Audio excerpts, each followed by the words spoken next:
सबसे पहले हम मार्जिनल कॉस्टिंग के कुछ बेसिक्स की बात करते हैं। Marginal costing from examination point of view एक बहुत इंपॉर्टेंट चैप्टर है।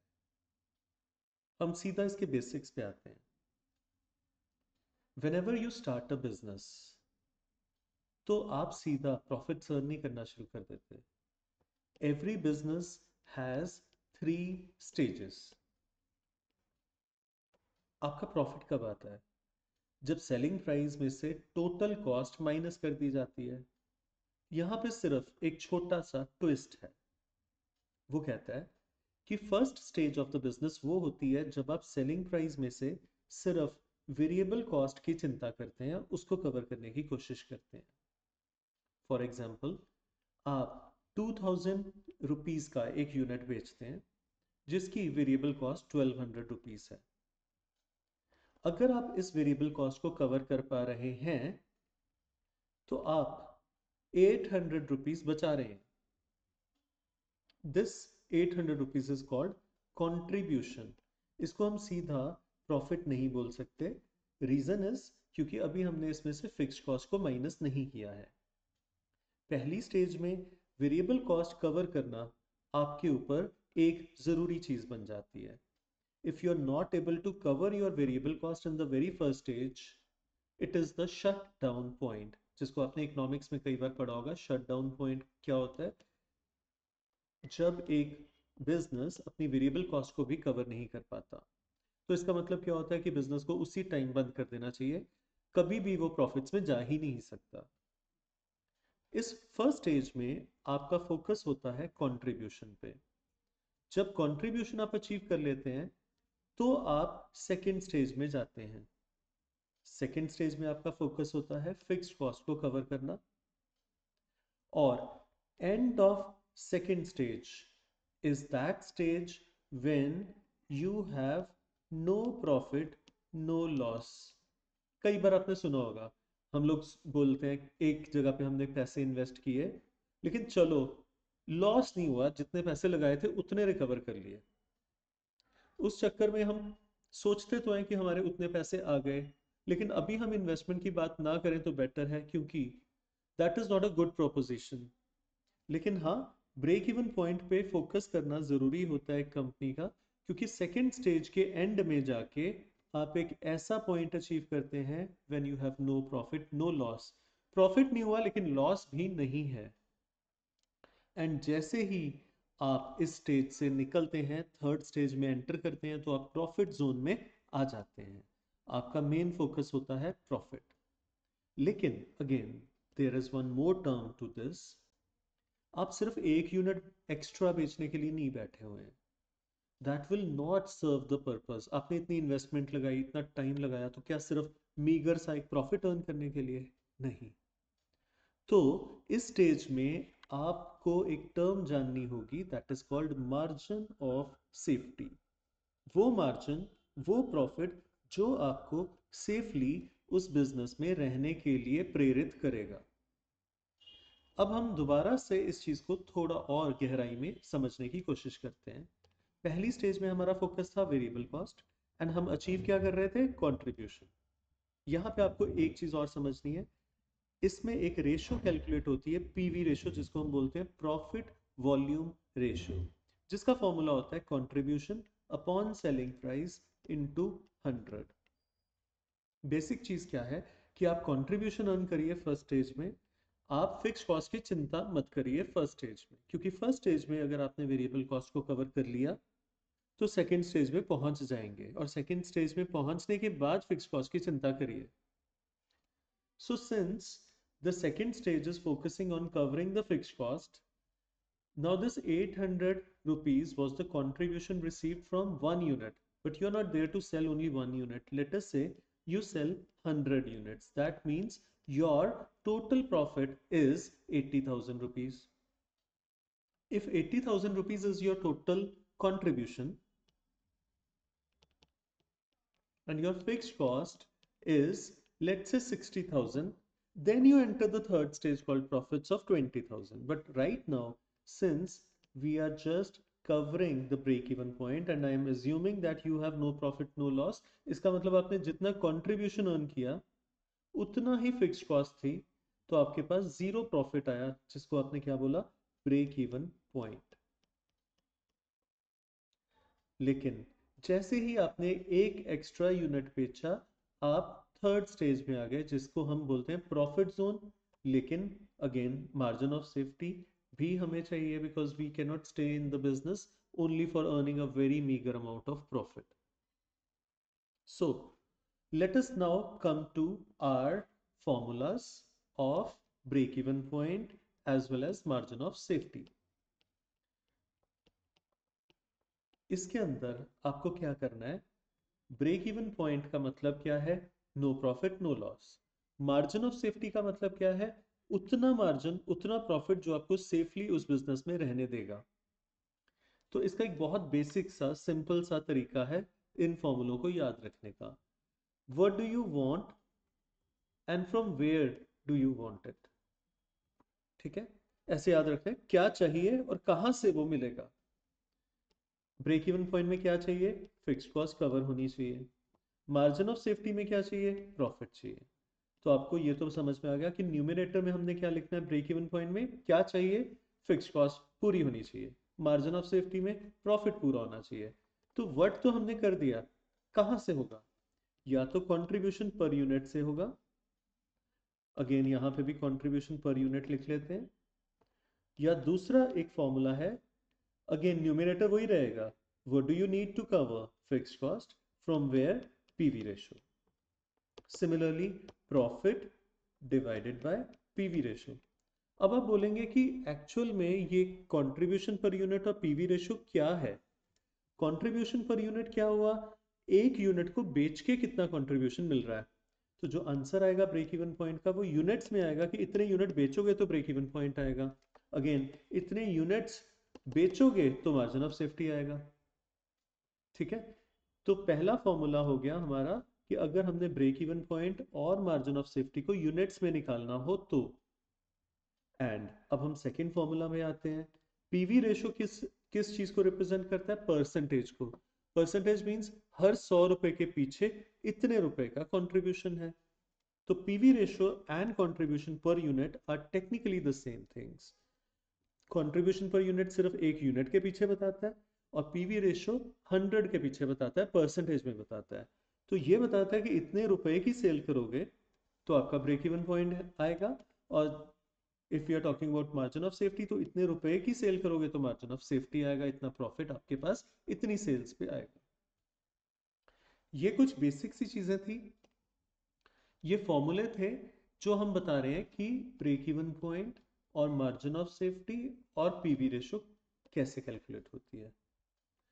अब हम एक चीज और बात करते हैं, जब भी हम टोटल सेल्स करते हैं, मतलब जितनी भी सेल्स एक कंपनी ने करी, आप ऐसे याद रखिए, आप जीरो पॉइंट से चले, आपने एक्स अमाउंट की सेल्स करी और आपका ब्रेक इवन पॉइंट आ गया, तो आप यहाँ पे रुके नहीं, आप और चले और सेल्स करी और वाई अमाउंट को अचीव किया, तब आपका मार्जिन ऑफ सेफ्टी आ गया।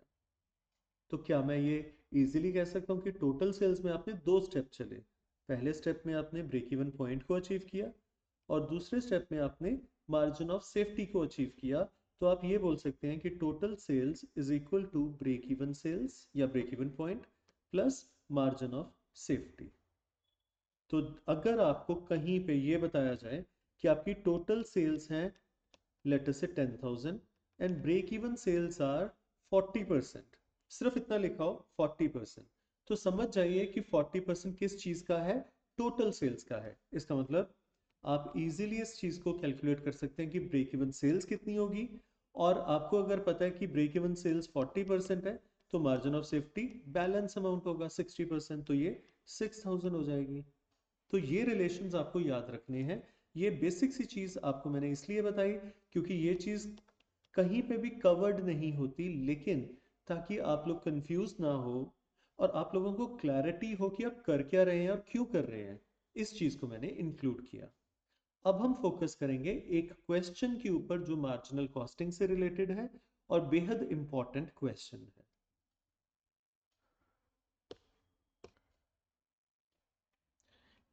एक ये क्वेश्चन है जो काफ़ी इम्पोर्टेंट है। पहले हम क्वेश्चन को गो थ्रू करते हैं और एक चीज़ समझने की कोशिश करिए। जैसे इस क्वेश्चन के अंदर 4 अलग-अलग पार्ट्स में वो क्वेश्चन के आंसर्स पूछ रहा है। जब भी आप कोई भी क्वेश्चन सॉल्व करते हैं कॉस्ट अकाउंट्स का, हर एक इंडिविजुअल पार्ट को अलग से आंसर करिए और उस टाइम सिर्फ उस इंडिविजुअल पार्ट के ऊपर कॉन्सेंट्रेट करिए। सारे क्वेश्चन को एकदम से निकालने की कोशिश करेंगे तो कहीं ना कुछ रह जाएगा। एक बार गो थ्रू करते हैं पूछ क्या रहा है। ब्रेक इवन पॉइंट पूछ रहा है हर फैक्ट्री का। कैश ब्रेक इवन पॉइंट पूछ रहा है हर फैक्ट्री का। ब्रेक इवन पॉइंट पूछ रहा है कंपनी एज अ होल का। और फिर कुछ वो चेंज कर रहा है प्रोडक्ट मिक्स में और फिर आंसर पूछने की कोशिश कर रहा है। लेकिन सबसे पहले अंडरस्टैंड करते हैं क्वेश्चन को। एक कंपनी है, एक ही प्रोडक्ट, आइडेंटिकल प्रोडक्ट मतलब सेम प्रोडक्ट, दो फैक्ट्रीज में बनाता है, फैक्ट्री एक्स फैक्ट्री वाई।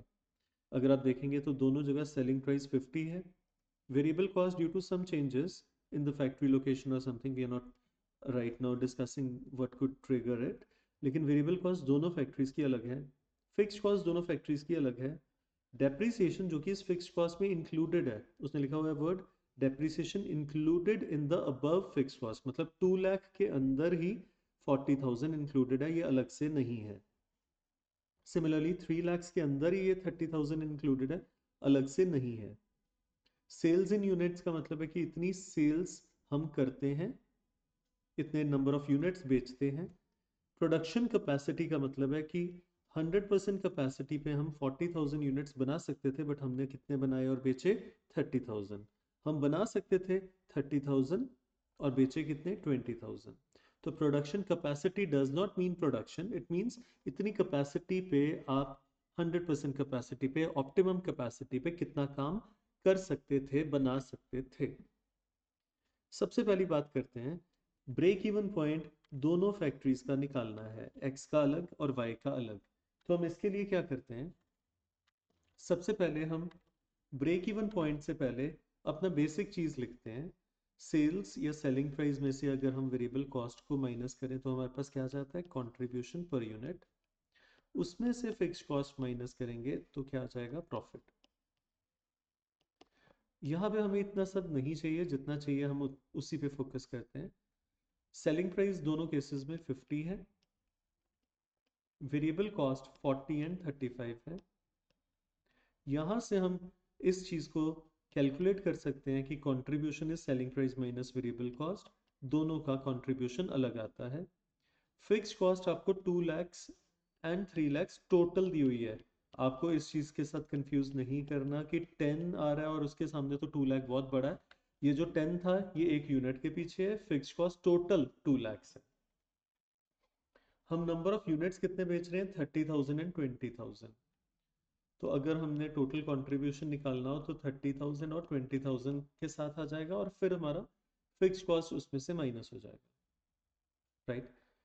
लेकिन अभी हमारा फोकस उस पर नहीं है। मैंने आपको बोला था solve each part of the question separately, focus on that part only. वो ये पूछ ही नहीं रहा कितना प्रॉफिट है, बोल रहा है ब्रेक इवन पॉइंट दोनों फैक्ट्रीज का इंडिविजुअली निकालो। तो हमें पता है ब्रेक इवन पॉइंट जो अभी हमने डिस्कस किया था वो क्या था? Fix cost divided by contribution per unit.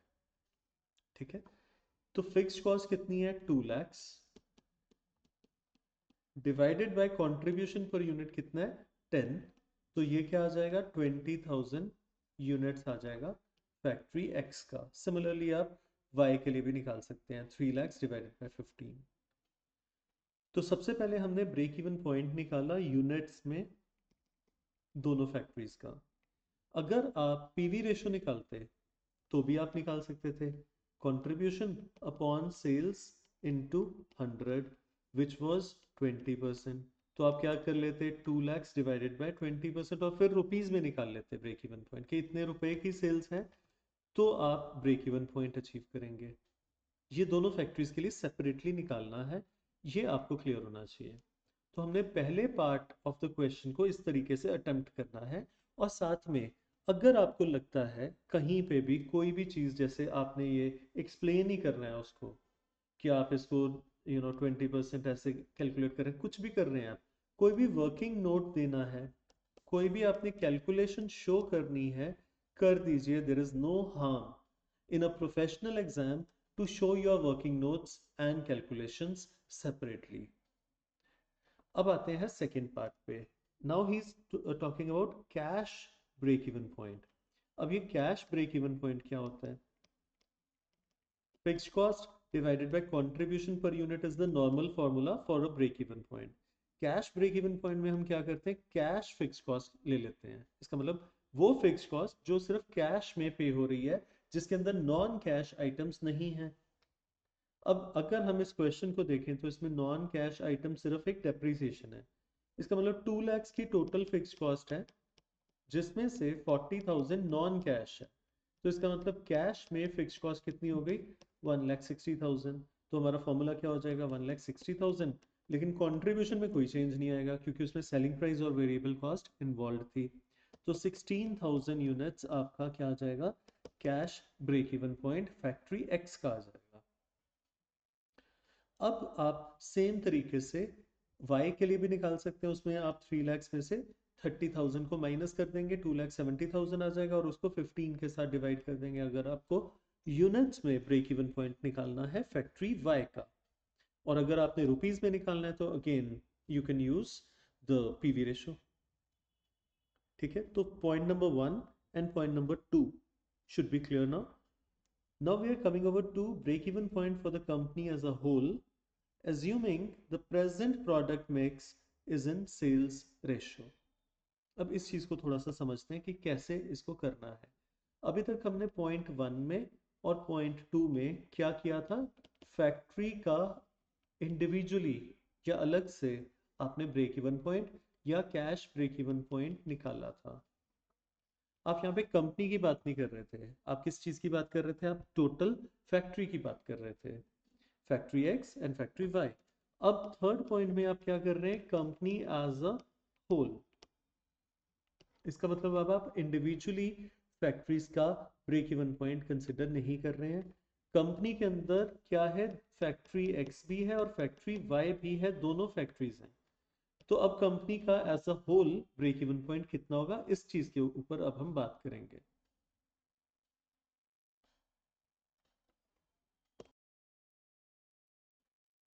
Third part एक बार देखते हैं। Break even point for company as a whole, assuming that product mix, present product mix is in sales ratio।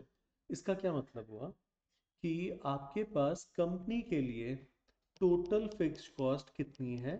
Total fixed cost है 2 lakhs and 3 lakhs। इसका मतलब total fixed cost कितनी है? 5 lakhs। अब हम पूरी कंपनी की बात कर रहे हैं, इंडिविजुअल फैक्ट्रीज की बात नहीं हो रही है। अब क्योंकि दोनों का कंट्रीब्यूशन अलग है, और अब उसने क्या बोला?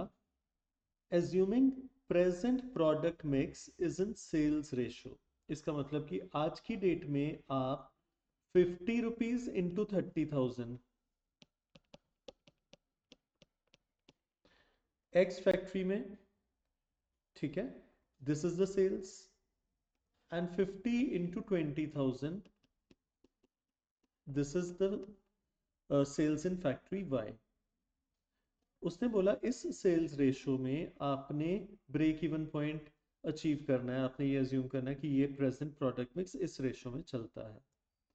Since the selling price is common, मैं इसको रेशियो को अल्टीमेटली 3:2 कंसिडर करता हूँ। इसका मतलब फैक्ट्री एक्स में से 3 यूनिट्स आते हैं तो फैक्ट्री वाई में से 2 यूनिट्स आते हैं, ये रेशियो बनती है इनके सेल्स मिक्स की। अब इसका मतलब क्या हुआ? फैक्ट्री एक्स में से अगर कंट्रीब्यूशन पर यूनिट आता है 10 रुपए का, एंड सेम प्रोडक्ट के लिए फैक्ट्री वाई में से कंट्रीब्यूशन आता है 15 रुपीज का, ये किस में से आ रहा है? एक यूनिट में से आ रहा है। लेकिन as of now you are not selling 1 unit of each, you are selling 3 units from X and 2 units from Y. इसका मतलब 30 is coming from X, 3 into 10, मतलब 3 unit into 10 rupees, 2 unit into 15 rupees, that then again this becomes 30:30, that means this is equal। लेकिन आपने इस point को ध्यान से समझना है, ये इक्वल सेलिंग प्राइस के कारण नहीं है, क्योंकि सेलिंग प्राइस कॉमन थी लेकिन नंबर ऑफ यूनिट्स डिफरेंट थे। द नंबर ऑफ यूनिट्स पर 30,000, the number of units were 30,000 and 20,000, but when you multiplied it by the contribution per unit तो आपको contribution ratio 30:30 समझ में आता है। अब इसका क्या मतलब हुआ कि अगर आप टोटल फिक्स्ड कॉस्ट पूरी फैक्ट्री की 5 लाख लगाते हैं, just because you are selling the number of units as 3:2 and you are getting a contribution equal from both of them, तो आप इस कंट्रीब्यूशन रेशियो में, क्योंकि कंट्रीब्यूशन कहाँ से आ रहा है, नंबर ऑफ यूनिट्स बेचने के बाद आ रहा है, number of units multiplied by contribution per unit, that is 30:30, that is equal. तो आप इस फिक्स्ड कॉस्ट को, जो कि कंपनी की टोटल फिक्स्ड कॉस्ट है, इस इन दोनों फैक्ट्रीज में इस कंट्रीब्यूशन रेशियो में, जो कि इस टाइम पे बराबर आ रही है, एलोकेट करेंगे 2,50,000 एंड 2,50,000। इसका मतलब अब आपने ये चीज भूल जानी है कि इनकी इंडिविजुअल फिक्स कॉस्ट तो कुछ और थी। भाई अब हमने टोटल कंपनी का ब्रेक इवन पॉइंट देखना है, ना कि इंडिविजुअल फैक्ट्रीज का। ठीक है, तो इसका मतलब कंपनी की टोटल फिक्स कॉस्ट कितनी थी, 5 लाख। ये 5 लाख किस में जाने वाली है, एक्स और वाई में, लेकिन किस रेशो में, कंट्रीब्यूशन रेशो में, जो कि कितनी आ रही है, इक्वल। तो आप फिक्स कॉस्ट को भी 2,50,000 एज वेल एज 2,50,000 में डिवाइड कर देंगे। इसका मतलब आप 2,50,000 एंड 2,50,000 की फिक्स कॉस्ट को बांट देंगे, और क्योंकि अभी आप 3:2 की रेशो लेके चल रहे हैं, कंट्रीब्यूशन 30:30 है। अब आप निकालेंगे कि आपका ब्रेक इवन पॉइंट कितना आ रहा है। तो इसका मतलब क्या हुआ, 2,50,000 की फिक्स्ड कॉस्ट है and this is coming from a contribution of 10 rupees per unit, that means 25,000 units will give you break even point from factory X. Similarly, 2,50,000 की fixed cost with a contribution of 15 rupees per unit is giving you 16,667 units का break even point from factory Y. इसका मतलब दोनों फैक्ट्रियों से आपको 25,000 plus 16,667, total 41,667 units का break even point पूरी कंपनी को मिलेगा। तो बेसिक चीज आपने ये याद रखनी है कि आपने कंपनी को देखा, कंपनी की जो फिक्स कॉस्ट थी 5 लाख थी, ये कंपनी एक्स और वाई में 3:2 की रेशो में चीजें बेच रही थी, बना रही थी। तो this fix cost was to be allocated between x and y, but based on their contribution which was different.